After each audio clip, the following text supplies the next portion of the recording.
僕の後ろに君が立っている。あれをやめたいと痛いほどつぶやいてる。ここで一番苦しいことなんだとか。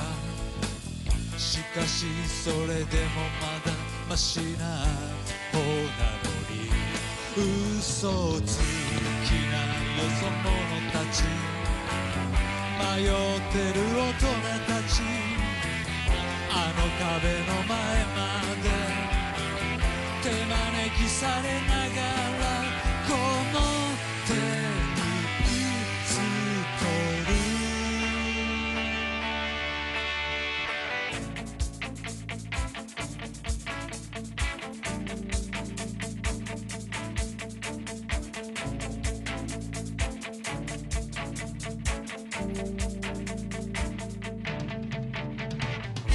君の本心が僕を揺さぶり続けてる。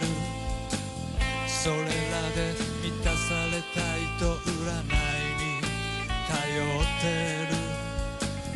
隣の物語だってありきたりなのに、疲れてる見せ物たち、残酷な子供たち、こんな社会の中で期待させられて、この手にピストル。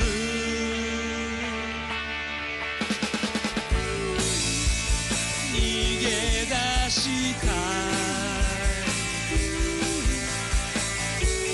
逃がしはしない。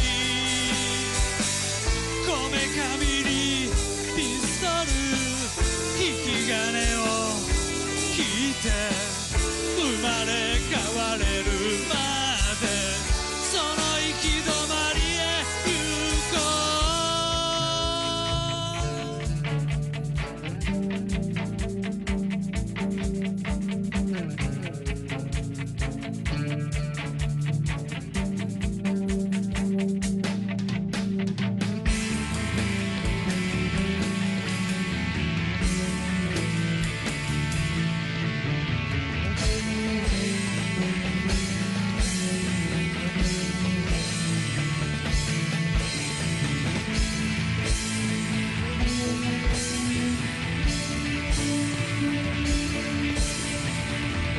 そして僕は一つになりたくて、向こう側にたどり着くためのゲームを始める。